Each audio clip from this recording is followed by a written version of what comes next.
वज़ीर आज़म ने निगरान दौर के बाद नई हुकूमत में गंदम की दरामद की तहकीकात के लिए भी 4 रुकनी कमेटी तश्कील दे दी है। कमेटी वाफिर स्टॉक के बावजूद फरवरी 2024 के बाद गंदम दरामद का मामला देखेगी। मज़ीद जानते हैं डॉन न्यूज़ के नुमाइंदे ताहिर शेरानी से। जी ताहिर, बताइएगा।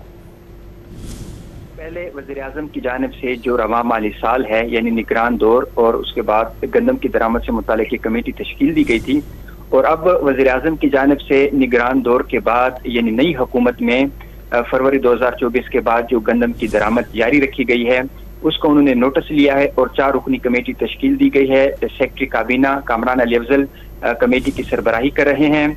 कमेटी का एक TOR यानी टर्म ऑफ रेफरेंस है जिसमें फरवरी 2024 के बाद गंदम दरामद की इजाज़त और LCs खोलने की जिम्मेदारों का तयन किया जाएगा। वजारत नेशनल फूड सिक्योरिटी कमेटी के लिए सेक्रेटेरियल सपोर्ट फराम करेगी। गुज़श्ता रोज जो डॉन न्यूज़ ने ये मामला सामने लेकर आया था कि नई हुकूमत के पहले माह भी 6,91,136 मेट्रिक टन गंदम दरामद की गई, और फरवरी 2024 के बाद जब निगरान हुकूमत खत्म हुई तो भी गंदम दरामद के जारी रही। तो इस पर भी वज़ीर आज़म की जानिब से अब नोटिस लिया गया है।